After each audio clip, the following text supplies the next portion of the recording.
ಎಲ್ಲರಿಗೂ ನಮಸ್ಕಾರ. ಥಟ್ ಅಂತ ಹೇಳಿ ಕ್ವಿಜ್ ಕಾರ್ಯಕ್ರಮಕ್ಕೆ ತಮಗೆಲ್ಲ ಸ್ವಾಗತ. ನವರಾತ್ರಿ ಹಬ್ಬದ ಶುಭಾಶಯಗಳನ್ನು ಅರ್ಪಿಸ್ತಾ ಇದ್ದೇವೆ. ಇಂದಿನ ಕಾರ್ಯಕ್ರಮದಲ್ಲಿ ನವರಾತ್ರಿ ಹಬ್ಬಕ್ಕೆ ಸಂಬಂಧಪಟ್ಟ ಹಾಗೆ, ದೇವಾನುದೇವತೆಗಳಿಗೆ ಸಂಬಂಧಪಟ್ಟ ಹಾಗೆ ಅಪರೂಪವಾದ ಮಾಹಿತಿಯನ್ನು ತಿಳಿದುಕೊಂಡಿದ್ವಿ ನಾವು. ಈ ಮಾಹಿತಿಯನ್ನು ತಿಳಿಸ್ಕೊಡೋದಕ್ಕೆ ಇಬ್ಬರು ಮಹನೀಯರು ಬಂದಿದ್ದರು. ಒಬ್ಬರು ತಮಗೆಲ್ಲ ಪರಿಚಿತ ಆಗಿರುವಂಥ ಡಾಕ್ಟರ್ ಭ್ರಮರಾಂಬ ಮಹೇಶ್ವರಿ ಅವರು ವೇದ ವಿದ್ವಾಂಸರು, ಮಹಿಳಾ ಪುರೋಹಿತರೂ ಆಗಿದ್ದಾರೆ, ಸಂಗೀತ ತಜ್ಞರೂ ಆಗಿದ್ದಾರೆ. ಡಾಕ್ಟರ್ ಭ್ರಮರಾಂಬ ಅವರು ಇವತ್ತಿನ ಕಾರ್ಯಕ್ರಮಕ್ಕೆ ಭ್ರಮರಾಂಬ ಅವರಿಗೆ ಸ್ವಾಗತವನ್ನು ಕೋರ್ತಾ ಇದ್ದೇವೆ. ಅವರ ಜೊತೆ ಬಂದಿದ್ದಾರೆ VR ಹೇಮಂತ್ ಕುಮಾರ್, ಪಿಟೀಲು ವಾದಕರು ಹಾಗೂ ಸಂಗೀತ ನಿರ್ದೇಶಕರು. ಸಂಗೀತ ಹೇಗೆ ಕೆಲವರಲ್ಲಿ ಜನ್ಮದತ್ತವಾಗಿ ಬರುತ್ತೆ ಅನ್ನೋದನ್ನು ಶ್ರೀನಿವಾಸ್ ಹಾಗೂ ವಾರಿಜಾಶ್ರೀ ಅವರ ಉದಾಹರಣೆಯನ್ನು ನೀಡಿ ನಮಗೆ ವಿವರಿಸಿದ್ರು. ನಮ್ಮ ಮಾತುಕತೆಯನ್ನು ಇವತ್ತು ಸಹ ಮುಂದುವರಿಸೋಣ. ಮೊದಲಿಗೆ ಭ್ರಮರಾಂಬ ಅವರಿಗೆ ಒಂದು ಪ್ರಶ್ನೆ. ವಿಜ್ಞಾನ ಮತ್ತು ಗಣಿತ ಬಹಳ ಕಠಿಣವಾದದ್ದು ಅಂತ ಒಂದು ನಂಬಿಕೆ. ವಾಸ್ತವದಲ್ಲಿ ವಿಜ್ಞಾನವೂ ಕಠಿಣವಲ್ಲ, ಗಣಿತವೂ ಕಠಿಣವಲ್ಲ. ಅದು ಆಸಕ್ತಿಯ ಮೇಲೆ ಹೋಗುತ್ತೆ. ಮನಸ್ಸಿನ ಒಂದು ವಿಚಿತ್ರ ಏನು ಅಂದರೆ, ಬೇವು ಬೆಲ್ಲ ಕೊಟ್ಟಾಗ ಬೇವು ಕಹಿ ನಾನು ತಿನ್ನೋಲ್ಲ, ಬೆಲ್ಲ ಸಿಹಿ ನಾನು ತಿಂತೇನೆ ಅಂದರೆ ಅದು ಸದಾಕಾಲಕ್ಕೂ ಕಹಿ ಸಿಹಿಯಾಗೇ ಉಳಿಯುತ್ತೆ. ಇಲ್ಲ, ಬೇವಲ್ಲಿ ರೋಗ ನಿರೋಧಕ ಶಕ್ತಿಯನ್ನು ಹೆಚ್ಚಿಸುವಂಥ ಅಂಶಗಳು ಉಂಟು ಅನ್ನೋ ಇತ್ಯಾತ್ಮಕ ಮನೋಭಾವದಲ್ಲಿ ತಿಂದರೆ ಬೇವು ಬೆಲ್ಲ ಎರಡೂ ಒಳ್ಳೇದು ಮಾಡುತ್ತೆ. ಹಾಗಾಗಿ ಗಣಿತವು ವಿಜ್ಞಾನವು ನನಗೆ ಅಗತ್ಯ, ನಾನು ಕಲಿತೇನೆ ಅನ್ನೋ ಇತ್ಯಾತ್ಮಕ ಮನೋಭಾವದಿಂದ ಹೋದರೆ ಕಲಿಯೋದು ಬಹಳ ಸುಲಭ. ಆದರೆ ಯಾರು ವೇದ ಮಂತ್ರಗಳನ್ನು ಕಲಿತಾರೋ, ಯಾರು ಸಂಗೀತವನ್ನು ಕಲಿತಾರೋ, ಅದರಲ್ಲೂ ವಿಶೇಷವಾಗಿ ತಾಳವಾದ್ಯಗಳಲ್ಲಿ ಅದರಲ್ಲೂ ಮೃದಂಗವನ್ನು ಯಾರು ಕಲಿತಾರೋ ಅವರಿಗೆ ಗಣಿತ ಮತ್ತು ವಿಜ್ಞಾನ ಬೇಗ ಒಲಿಯುತ್ತೆ ಅನ್ನೋ ಮಾತನ್ನು ಎಲ್ಲೋ ಕೇಳಿದ್ದುಂಟು. ಎಷ್ಟರ ಮಟ್ಟಿಗೆ ಸರಿ? ಹೌದು, ನೀವು ಹೇಳ್ದಾಗೆ ವೇದ ಅಂದ್ರೆ ಜ್ಞಾನ, ವಿಜ್ಞಾನೆ ಅಂತ ಹೇಳುತ್ತೆ. ವಿಚಾರಣೆ ಸತ್ತಾಯ. ನಿನಗೆ ಯಾವುದರಿಂದ ಜ್ಞಾನವನ್ನು ಕೊಡ್ತದೋ, ಯಾವುದರಿಂದ ವಿಚಾರ ಸಿಗುತ್ತದೋ, ಯಾವುದರಿಂದ ನಿನ್ನ ಅಸ್ತಿತ್ವ ಬೆಳೆಯುತ್ತದೋ ಅದೇ ವೇದ ಅಂತ ಹೇಳ್ತಾ ಇದೆ. ಹಾಗಾಗಿ ನಮ್ಮ ಈಗಿನ ಜಗತ್ತಿನ ಜೀವನಕ್ಕೆ ನಮಗೆ ಬೇಕಾಗಿರೋದೇನೋ ವಿಜ್ಞಾನ, ಜ್ಞಾನ ಎಲ್ಲವೂ ಬೇಕೆ. ಸೊ ಹಾಗಾಗಿ ಅದನ್ನು ಪಡ್ಕೋಬೇಕಾದರೆ ವೇದಾಧ್ಯಯನದಲ್ಲಿ ಎಲ್ಲವೂ ಮಂತ್ರಮುಖೇನ ಇರೋದರಿಂದ, ಅದು ಮುಖ್ಯವಾಗಿ ಸಸ್ವರ. ನಾನು ಬೇಸಿಕಲಿ ಸಿಂಗರ್ ಆಗಿರೋದ್ರಿಂದ ನನಗೆ ಉದಾತ್ತ ಅನುದಾತ್ತ ಸ್ವರಿತ ಪ್ರಚಯಗಳು ಸುಲಭವಾಗಿ ಹಿಡಿಯೋದಕ್ಕೆ ಸಹ ಆಯಿತು. ನಮ್ಮ ಗುರುಗಳು ಈಗಲೂ ಹೇಳ್ತಾರೆ, ಏನು ಮಂತ್ರನೂ ಒಳ್ಳೆ ಲಯಬದ್ಧವಾಗಿ ಹೇಳ್ತೀಯಲ್ಲ ಅಂತ. ಅಂದರೆ ಸಂಗೀತಕ್ಕೂ ನಮ್ಮ ವೇದಗಳಿಂದಲೇ ನಾದ, ವೇದವೇ ನಾದ. ಹಾಗಾಗಿ ಸಾಮವೇದದಿಂದಲೇ ಸಾಮಗಾನ. ಹಾಗಾಗಿ ಎಲ್ಲ ಸ್ವರಗಳು ಯಾವಾಗ ನಾವು ಸಸ್ವರದಲ್ಲಿ ಹಿಡಿದು ಹೇಳಿದಾಗ, ಉದಾಹರಣೆಗೆ ಈಗ ಶಾಂತಿ ಮಂತ್ರ ಹೇಳಿದಾಗ ನಾವು ಸಾಮ ಶಾಂತಿ ರೇಧಿ ಅಂದಾಗ ನನಗೆ ಶಾಂತಿ ಬೇಕು ಅಂತ, ಸಾಮ ಶಾಂತಿ ರೇಧಿ ನನಗೆ ಶಾಂತಿ ಬೇಡ ಅಂತ. ಓಹೋ, ಅಷ್ಟು ಇದರಲ್ಲೇ ವ್ಯತ್ಯಾಸ. ಅಷ್ಟು ಒಂದೊಂದು ಸ್ವರಕ್ಕೂ ಕೂಡ ತುಂಬ ಅರ್ಥ ವ್ಯತ್ಯಾಸ ಬರ್ತದೆ. ಅದರಿಂದ ಸಸ್ವರ ಪಾಠವೇ ಮಾಡಬೇಕು. ಸುಮ್ಮನೆ ಏಕಶ್ರುತಿ, ನಾವು ಉತ್ತರ ಭಾರತ ಕಡೆ ಎಲ್ಲ ಅದು ಏಕಶ್ರುತಿ, ಅದಾಗೋದಿಲ್ಲ. ಸಸ್ವರವೇ ವೇದಗಳು ಹುಟ್ಟಿದ್ರಿಂದನೇ ಸಸ್ವರ, ಅದು ಬಂದದ್ದೇ ಅದೇ ಸ್ವರೂಪ. ಅದಕ್ಕೋಸ್ಕರ ನಾವೆಲ್ಲರೂ ಸಸ್ವರವಲ್ಲೇ ನಮ್ಮ ದಕ್ಷಿಣ ಭಾರತದ ಕಡೆ ಬಹಳ ಮುಖ್ಯವಾಗಿ ಚೆನ್ನಾಗಿ ಎಲ್ಲ ಕಡೆಯೂ ವೇದ ಪಾಠಗಳು ಸಸ್ವರವಾಗೇ ನಡೀತದೆ.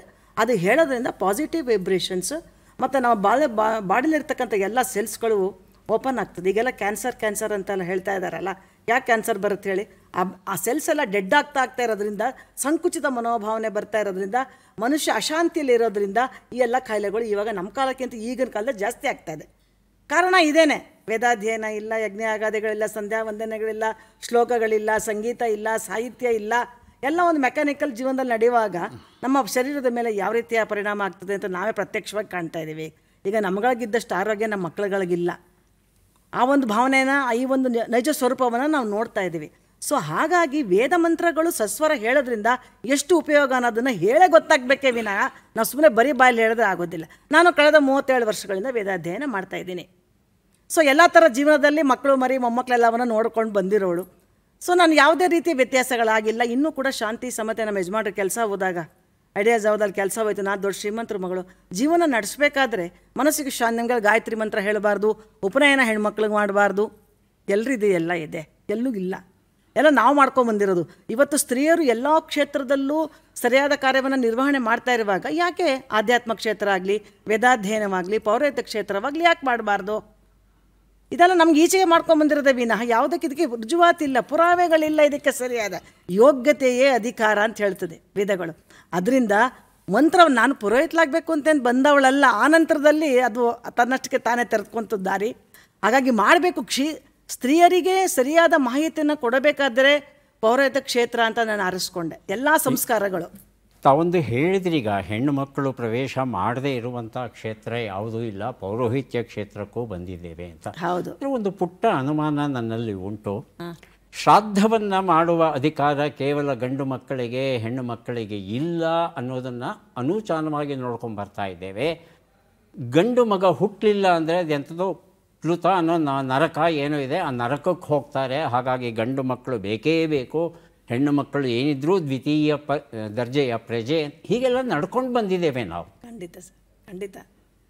ಹೆಣ್ಣು ಮಕ್ಕಳು ಶ್ರಾದ್ದದ ಅಧಿಕಾರ, ಅಂತ್ಯೇಷ್ಟಿಯ ಅಧಿಕಾರ ಅವರಿಗೆ ಉಂಟಾ ಇಲ್ವಾ? ಈ ಬಗ್ಗೆ ಏನು ಹೇಳುತ್ತೆ ನಮ್ಮ ಧರ್ಮ? ನೋಡಿ ಸರ್, ಪುತ್ರ ಅಂದರೆ ಆ್ಯಕ್ಚುಲಿ ನಾವು ತಪ್ಪೇ ತಿಳ್ಕೊಂಡದ್ದು. ಪುತ್ರ ಅಂದರೆ ಗಂಡು ಹುಡುಗ ಮಗ ಅಂತ ಅರ್ಥ ಅಲ್ಲ. ಸಂಸ್ಕೃತದಲ್ಲಿ ನಾವು ತಗೊಂಡಾಗ ಯಾರು ಪುರುಷ ಪ್ರಧಾನವಾದ ಆತ್ಮವನ್ನು ಹೊಂದಿರುತ್ತಾರೋ ಅವರೆಲ್ಲರೂ ಪುತ್ರರೇ. ನಾನು ಕೂಡ ಪುತ್ರನೇ ನಮ್ಮ ತಂದೆಗೆ.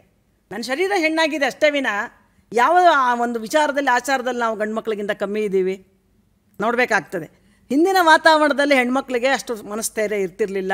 ಅವರು ಸ್ಮಶಾನಕ್ಕೆ ಬಂದು ಒಂದೆಲ್ಲ ಕಾರ್ಯಗಳನ್ನು ಮಾಡುವಂಥ ಒಂದು ಕ್ಷಮತೆ ಅವರಲ್ಲಿ ಇರಲಿಲ್ಲ, ಶಾರೀರಿಕ ದೃಢತೆ ಇರ್ತಿರಲಿಲ್ಲ. ಮತ್ತು ದಟ್ಟಿ ಕಟ್ಕೋಬೇಕು, ಬಟ್ಟೆ ಬಿಚ್ಚಬೇಕು, ಇವೆಲ್ಲ ಏನೋ ಒಂದು ಸಂಪ್ರದಾಯಗಳಿತ್ತಲ್ಲ.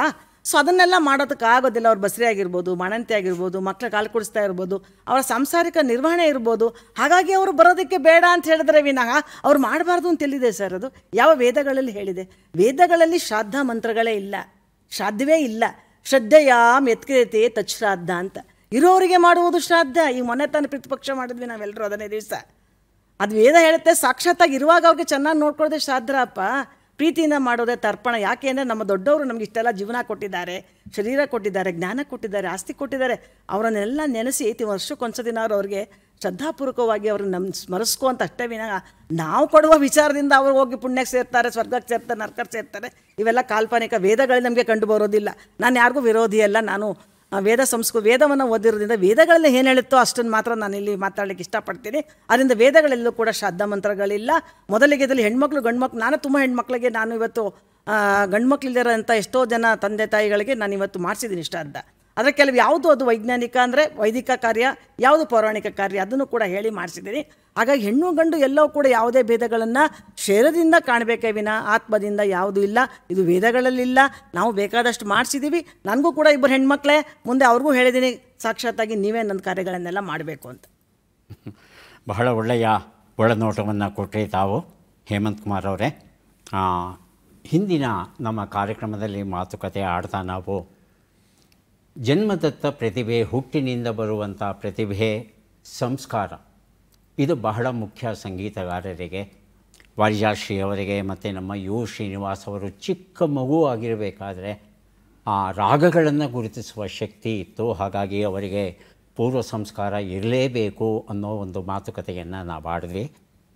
ಈಗ ಇನ್ನೂ ಒಂದು ಸಣ್ಣ ಪ್ರಶ್ನೆ ಬರ್ತಾ ಇದೆ ನನ್ನ ಮನಸ್ಸಲ್ಲಿ. ಮನಸ್ಸಿಗಿಂತ ದೊಡ್ಡದು ಯಾವುದೂ ಇಲ್ಲ, ಮನಸ್ಸೇ ಮಹದೇವ. ಹೌದು. ಮನಸ್ಸು ಮಾಡಿದ್ರೆ ಏನು ಬೇಕಾದರೂ ಸಾಧಿಸಬಹುದು ಅನ್ನೋದಕ್ಕೆ ಉತ್ತಮ ಉದಾಹರಣೆ ಅಂಬೇಡ್ಕರ್ ಅವರು. ಹೌದು. ಅಂಬೇಡ್ಕರ್ ಅವರು ಸಂಸ್ಕೃತ ಭಾಷೆಯನ್ನು ಕಲಿತು ವೇದವನ್ನು ಅರ್ಥ ಮಾಡಿಕೊಂಡು ವೇದದಲ್ಲಿ ಏನು ಹೇಳಿದ್ದಾರೆ ಅನ್ನೋದನ್ನು ತಿಳ್ಕೊಂಡು ಇಡೀ ಭಾರತೀಯರಿಗೆ ಅವರು ಹೇಳಿದಂಥ ಮಾತು ಸಂಸ್ಕೃತವನ್ನು ಕಲೀರಿ, ಸಂಸ್ಕೃತ ಭಾಷೆಯನ್ನು ಕಲಿತರೆ ನೀವು ಉದ್ಧಾರವಾಗ್ತೀರಿ ಅನ್ನೋ ಸತ್ಯವನ್ನು ನುಡಿದವರು. ಹೌದು. ಅವರಿಗೆ ಯಾವುದೇ ರೀತಿಯಾದ ಹಿನ್ನೆಲೆ ಇರಲಿಲ್ಲ. ಜನ್ಮ ಸಂಸ್ಕಾರ ಇತ್ತ ಗೊತ್ತಿಲ್ಲ ನಮಗೆ. ಆದರೆ ಅವರು ಮನಸ್ಸು ಮಾಡಿದ್ರು ನಾನು ಕಲಿಬೇಕು ಅಂತ ಕಲಿತರು. ಹೌದು. ಹಾಗಾಗಿ ನಾನು ಇವತ್ತು ಮನಸ್ಸು ಮಾಡಿದ್ರೆ ಸಂಗೀತವನ್ನು ಕಲಿಬಹುದಾ ಅಥವಾ ಸಂಸ್ಕಾರ ಅನ್ನೋದು ಇರಲೇಬೇಕಾ?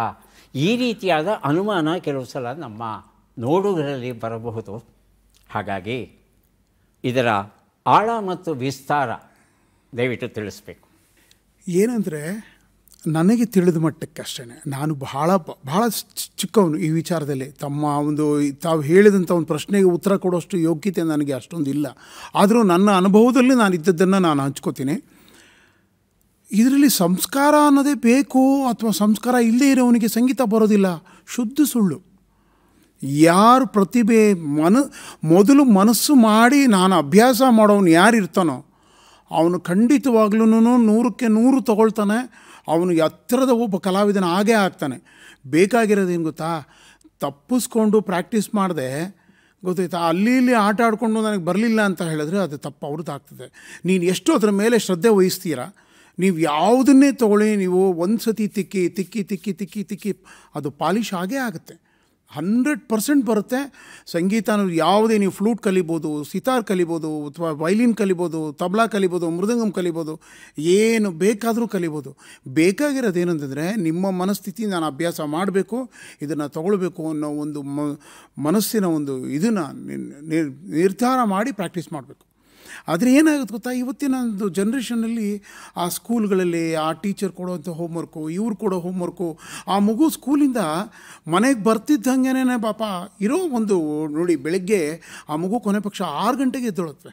6 ಗಂಟೆಯಿಂದ ರಾತ್ರಿ 9:30 10 ಗಂಟೆವರೆಗೂ ಅದರ ಒಂದು ಕಮಿಟ್ಮೆಂಟಲ್ಲಿ ಇದ್ಬಿಟ್ಟಾಗ ಅದು ಸಂಗೀತದ ಒಂದು ಬೆಳವಣಿಗೆ ಸ್ವಲ್ಪ ನಿಧಾನ ಆಗುತ್ತೆ ಹೊರತು, ಬಟ್ ಖಂಡಿತವಾಗ್ಲೂ ಬರುತ್ತೆ.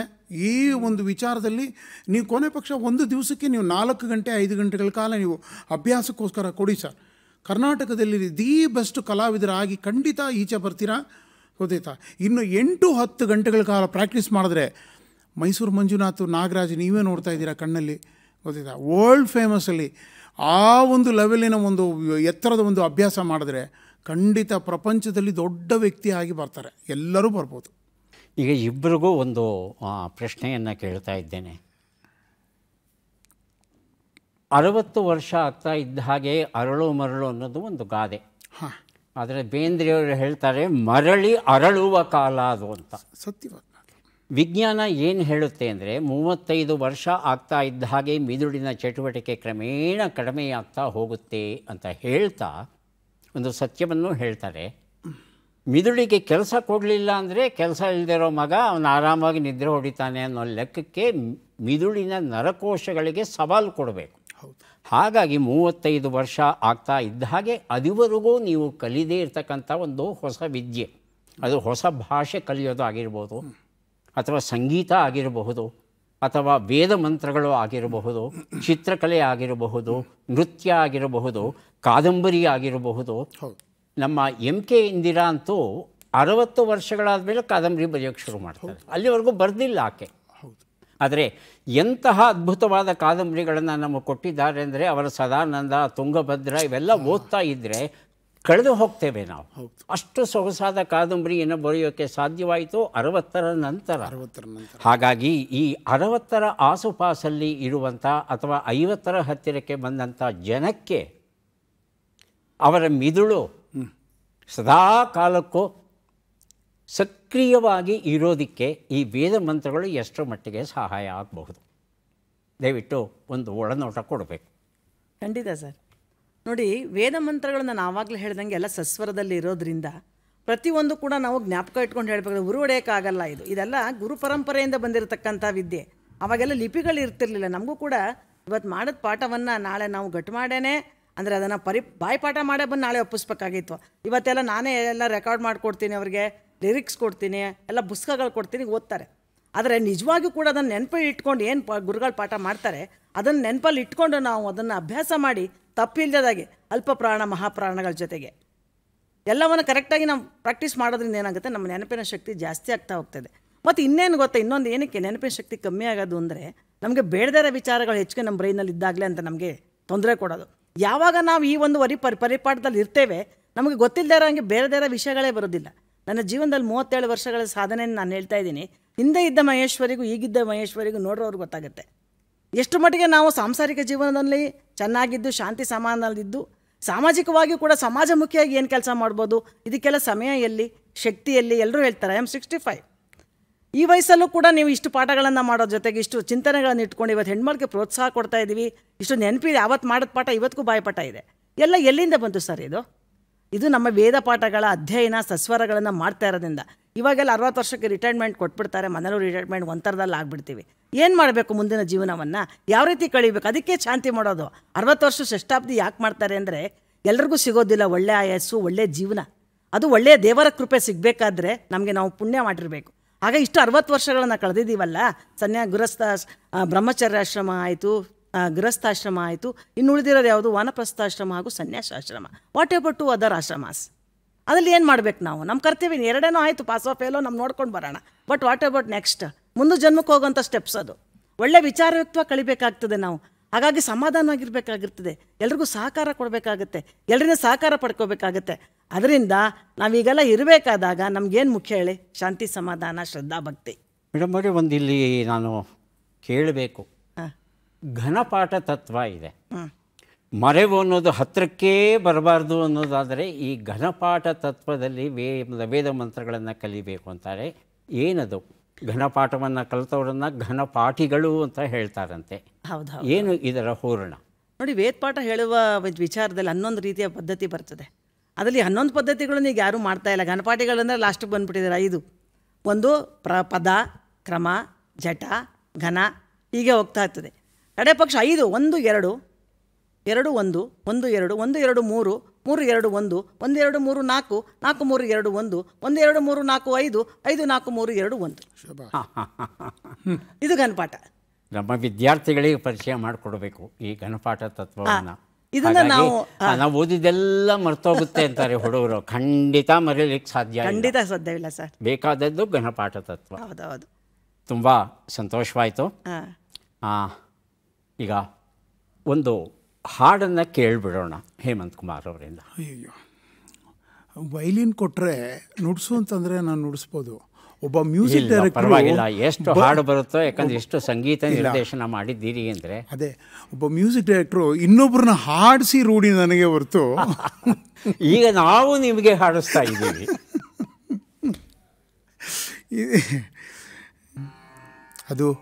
ಇದು ಅಮ್ಮನವರ ಒಂದು ಹಬ್ಬ. ಅದರಲ್ಲಿ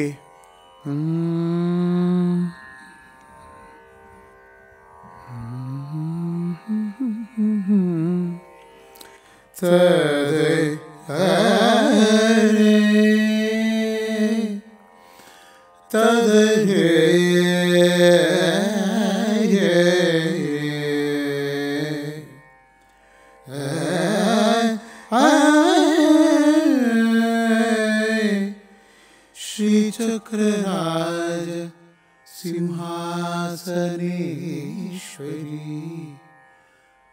श्रीललिताम्बिके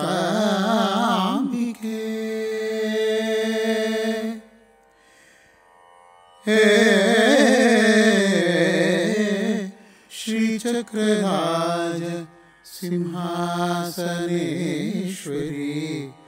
श्रीललिताम्बिके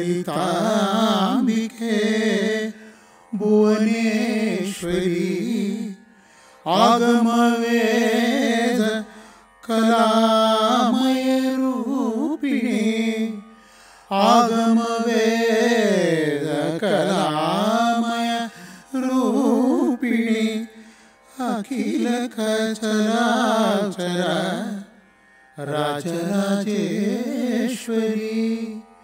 श्रीचक्रराज सिंहासनेश्वरी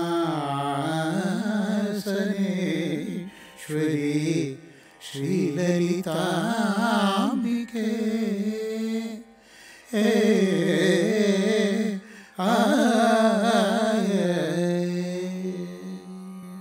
ಯಾರು ಹೇಳಿದ್ದೆ ನಿಮ್ಗೆ ಹಾಡು ಬರಲ್ಲ ಅಂತ? ಆದರೆ ಈಗ ಪ್ರಶ್ನೆಗಳನ್ನು ಕೇಳುವ ಸಮಯ ಬಂತು, ಸಿದ್ಧವಾಗಿದೆ. ಹಾಡನ್ನು ಎಷ್ಟು ಲೀಲಾಜಾಲವಾಗಿ ಹಾಡಿದ್ರೋ ನಮ್ಮ ಪ್ರಶ್ನೆಗಳಿಗೂ ಅಷ್ಟೇ ಲೀಲಾಜಾಲವಾಗಿ ಉತ್ತರವನ್ನು ಕೊಡಿ. ಸಿದ್ಧವಾಗಿದ್ದೀರಾ? ಈಗ ಬಂತು ಮೊದಲ ಪ್ರಶ್ನೆ.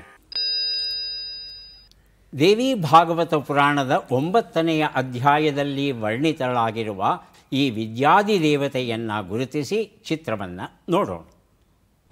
ಏಕೆ ಭಗವತಿಯೋ ಸರಸ್ವತಿಯೋ ಹೇಳಬೇಕಾಗಿದೆ. ವೀಣೆ ಹಿಡ್ಕೊಂಡಿದ್ದಾರೆ, ಎಲ್ಲನೂ ಹಿಡ್ಕೊಂಡಿದ್ದಾರೆ. ಸರಸ್ವತಿನಾ?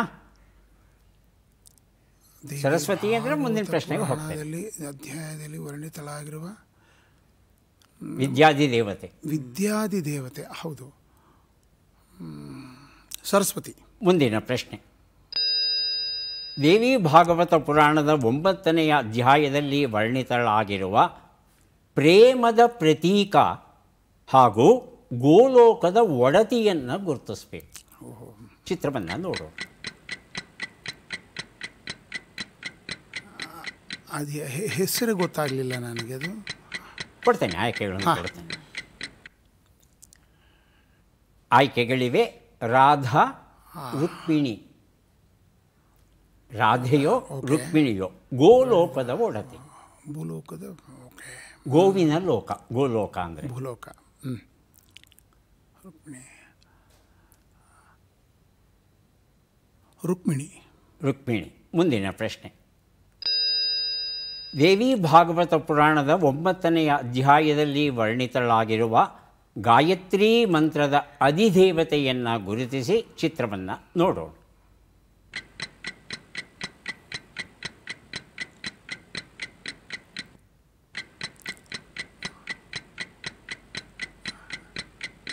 ಏಕೆ ಸಾವಿತ್ರಿಯೋ ದಮಯಂತಿಯೋ?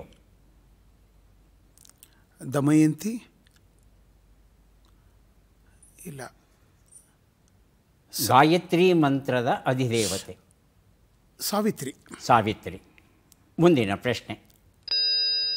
ದೇವಿ ಭಾಗವತ ಪುರಾಣದ 7ನೆಯ ಅಧ್ಯಾಯದಲ್ಲಿ ವರ್ಣಿತಳಾಗಿರುವ ಈ ಸಸ್ಯ ಶ್ಯಾಮಲೆಯನ್ನು ಗುರುತಿಸಿ ಚಿತ್ರವನ್ನು ನೋಡೋಣ.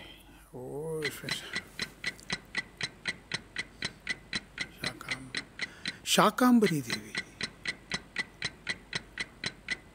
ಆಯ್ಕೆಗಳನ್ನು ಕೊಡ್ತಾ ಇದ್ದೇನೆ. ಶಾಕಾಂಬರಿ ದೇವಿ, ಶ್ವೇತಾಂಬರಿ ದೇವಿ. ಶಾಕಾಂಬರಿ ದೇವಿ. ಶಾಕಾಂಬರಿ ದೇವಿ. 5ನೇ ಪ್ರಶ್ನೆ. ದೇವಿ ಭಾಗವತ ಪುರಾಣದ 10ನೆಯ ಅಧ್ಯಾಯದಲ್ಲಿ ವರ್ಣಿತಳಾಗಿರುವ ಜೇನು ನೊಣಗಳ ಅಧಿದೇವತೆಯನ್ನು ಗುರುತಿಸಿ ಚಿತ್ರವನ್ನು ನೋಡೋಣ. ಮಾನಸ ದೇವಿ, ಬ್ರಹ್ಮರಿ. ಜೇನು ನೊಣಗಳ ಅಧಿದೇವತೆ. ಇದು ಮೊದಲು ಕೇಳಿರೋ ಪ್ರಶ್ನೆ. ಇನ್ನೊಂದ್ಸತಿ ಅದು. ಆಯ್ಕೆಗಳು. ಮಾನಸಾದೇವಿ, ಭ್ರಮರಿ. ಭ್ರಮರಿ. ಭ್ರಮರಿ. ಉತ್ತರವನ್ನು ನೋಡ್ತಾ ಹೋಗೋಣ. ಒಂದು ಉತ್ತರ ಸರಸ್ವತಿ. ಉತ್ತರ ಸರಿಯಾಗಿದೆ. ನಮ್ಮೆಲ್ಲರ ನೆಚ್ಚಿನ ಅಧಿದೇವತೆ. ಮುಂದಿನ ಪ್ರಶ್ನೆಗೆ ಉತ್ತರವನ್ನು ನೋಡೋಣ. ರಾಧೆ, ಗೋಲೋಕದ ಒಡತಿ, ನಂದನವನದಲ್ಲಿ ಇದ್ದವಳು ಅಲ್ವಾ? ರುಕ್ಮಿಣಿ ಯಾವ ಹಸುವನ್ನು ಸಾಕಿದ್ಳು? ಓಹೋ, ಹಾಗಾಗಿ ಅಲ್ಲಿ ತಲೆಯಲ್ಲೂ ಸಹ ಗರಿಗಳು ಉಂಟು, ನವಿಲಿನ ಗರಿ ಉಂಟು.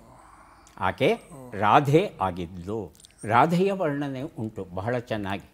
ಮುಂದಿನ ಪ್ರಶ್ನೆಗೆ ಉತ್ತರವನ್ನು ನೋಡೋಣ. ಸಾವಿತ್ರಿ, ಗಾಯತ್ರಿ ಮಂತ್ರದ ಅಧಿದೇವತೆ ಸಾವಿತ್ರಿ. ಉತ್ತರ ಸರಿಯಾಗಿ ಕೊಟ್ಟಿದ್ದೀರಿ. 4ನೇ ಪ್ರಶ್ನೆಗೆ ಉತ್ತರ ಶಾಕಾಂಬರಿ ದೇವಿ, ಸಸ್ಯ ಶ್ಯಾಮಲೆ. ಎಲ್ಲ ತರಕಾರಿಗಳಿಂದ ನಾವು ಆಕೆಯನ್ನು ಅಲಂಕರಿಸಿರೋದನ್ನು ನೋಡಿದ್ವಿ ನಾವು. 5ನೇ ಪ್ರಶ್ನೆಗೆ ಉತ್ತರ ಈಕೆ ಭ್ರಮರಿ, ರಾಕ್ಷಸನನ್ನು ಕೊಲ್ಲೋದಕ್ಕೆ ಸಹಾಯ ಮಾಡ್ತಾಳೆ. ಮಾನಸಾದೇವಿಯೂ ಬರ್ತಾಳೆ ಈ ಒಂದು ಪಟ್ಟೆಯಲ್ಲಿ. ಆಕೆ ಹಾವುಗಳಿಗೆ ಅಧಿದೇವತೆ ಆಕೆ. ಹೀಗೆ ಈ ಒಂದು ಸಂದರ್ಭದಲ್ಲಿ ದೇವತೆಯರ ಒಂದು ಸಂಕ್ಷಿಪ್ತ ಪರಿಚಯ ನಮಗಾಯಿತು. ಇನ್ನೂ ಹಲವು ಪ್ರಶ್ನೆಗಳನ್ನು ಕೇಳೋ ಆಸೆ ಉಂಟು, ತಿಳ್ಕೊಳ್ಳೋ ಕುತೂಹಲ ಉಂಟು. ಆದರೆ ಸಮಯ ಅನ್ನೋದು ಬೆನ್ನು ತಟ್ಟಿ ಹೇಳ್ತಾ ಇದೆ, ಮುಗಿತಾ ಬಂತು ಸಮಯ ಅಂತ.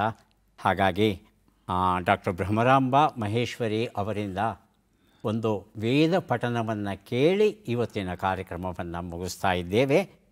ಮೇಡಮ್, ತಮಗೆ ಇಷ್ಟ ಬಂದಂಥ ಯಾವುದಾದರೂ ಒಂದು ವೇದ ಭಾಗವನ್ನು ನಮಗಾಗಿ ಪಠಿಸಬೇಕು. ಎಲ್ಲರೂ ಕೂಡ ಆ ಜಗನ್ಮಾತೆ, ಜಗಜ್ಜನನಿ, ಈ ಇಡೀ ಒಂದು ಬ್ರಹ್ಮಾಂಡದ ನಾಯಕಿ, ಎಲ್ಲರೂ ಕೂಡ ವಿಶ್ವ ಶಾಂತಿಯನ್ನು ಕೊಡಲಿ. ಎಲ್ಲರೂ ಕೂಡ ಈ ನವರಾತ್ರಿ ಸಂದರ್ಭದಲ್ಲಿ ಎಲ್ಲವೂ ಕೂಡ ಮಾಡೋದು ನಾವು ಶಾಂತಿ, ಸುಖ, ನೆಮ್ಮದಿಗೋಸ್ಕರ. ಹಾಗಾಗಿ ಈ ಶಾಂತಿ ಮಂತ್ರಗಳನ್ನು ಹೇಳುವ ಮೂಲಕ ನನ್ನ ಈ ಒಂದು ಕಾರ್ಯಕ್ರಮದಲ್ಲಿ ಮುಂದೆ ಪ್ರಸ್ತುತಪಡಿಸ್ತೇನೆ.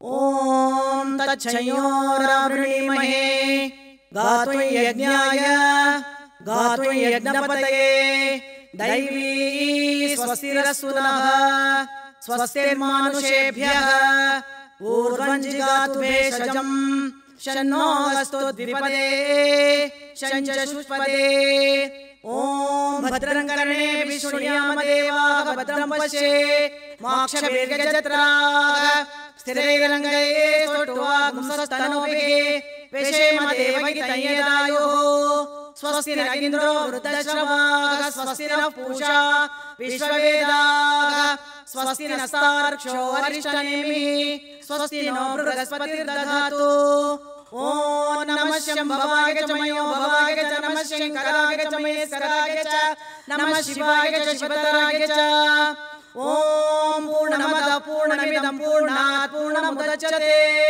पूर्णस्य पूर्णमादाय पूर्णमेवावशिष्यते ॐ शान्ति शान्ति शान्तिः हरिः ॐ श्रीगुरुभ्यो नमः हरिः ॐ तत्सत् सर्वं शिवार्पणमस्तु ॐ स्वस्ति. ಮೆಸ್ಮರೈಸೇಷನ್ ಅಂತ ಹೇಳ್ತಾರೆ. ಆ ರೀತಿ ಎಲ್ಲೋ ಕಳೆದು ಹೋಗ್ತೇವೆ ಮತ್ತು ಆ ಚಂಚಲವಾಗ್ತಾ ಇರುವಂಥ ಮನಸ್ಸು ಏನಿದೆ ನಮಗೆ ಗೊತ್ತಿಲ್ಲದಿರೋ ಹಾಗೆ ಒಂದು ಸ್ಥಿರತೆಗೆ ಬರುತ್ತೆ ಮಂತ್ರಗಳನ್ನು ಕೇಳ್ತಾ ಇದ್ದರೆ. ಹಾಗಾಗಿ ವೇದ ಮಂತ್ರಗಳ ಬಗ್ಗೆ ನಾವೇನು ತಿಳ್ಕೊಂಡಿದ್ದೀವೋ ತಿಳ್ಕೊಳ್ಳೋದು ಇನ್ನೂ ಹೆಚ್ಚಿದೆ ಅಂತ ಈ ಕ್ಷಣದಲ್ಲಿ ನನಗೆ ಅನ್ನಿಸ್ತಾ ಇದೆ.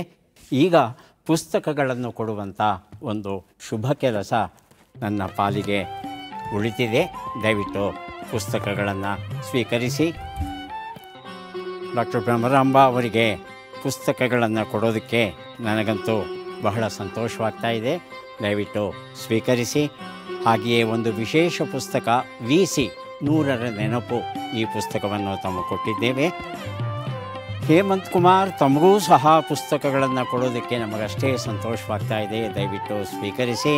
ಹಾಗೆಯೇ VC ಅವರು ಬರೆದ ಲೋಕ ಸಮೀಕ್ಷೆ ಎನ್ನುವ ಒಂದು ಪುಸ್ತಕ ತಮಗೆ ಕೊಡ್ತಾ ಇದ್ದೇವೆ. ದಯವಿಟ್ಟು ಸ್ವೀಕರಿಸಿ. ತಾವಿಬ್ಬರು ನಮ್ಮ ಸ್ಟುಡಿಯೋಕ್ಕೆ ಬಂದು ನಮ್ಮ ಜೊತೆ ಒಂದಷ್ಟು ಮಾತುಕತೆ ಆಡಿ ದೇವಾನುದೇವತೆಗಳ ಬಗ್ಗೆ, ಸಂಗೀತದ ಬಗ್ಗೆ, ಸಂಸ್ಕೃತಿಯ ಬಗ್ಗೆ ತಾವೆಲ್ಲ ಪರಿಚಯ ಮಾಡಿಕೊಟ್ಟಿದ್ದೀರಿ. ಹಾಗಾಗಿ ನಮ್ಮ ವೀಕ್ಷಕರ ಪರವಾಗಿ ತಮಗೆ ಕೃತಜ್ಞತೆಗಳನ್ನು ಸಲ್ಲಿಸ್ತಾ ಇದ್ದೇವೆ. ಮತ್ತೊಮ್ಮೆ ಎಲ್ಲರಿಗೂ ನವರಾತ್ರಿ ಹಬ್ಬದ ಶುಭಾಶಯಗಳು. ಮತ್ತೆ ಭೇಟಿಯಾಗೋಣ. ನಮಸ್ಕಾರ.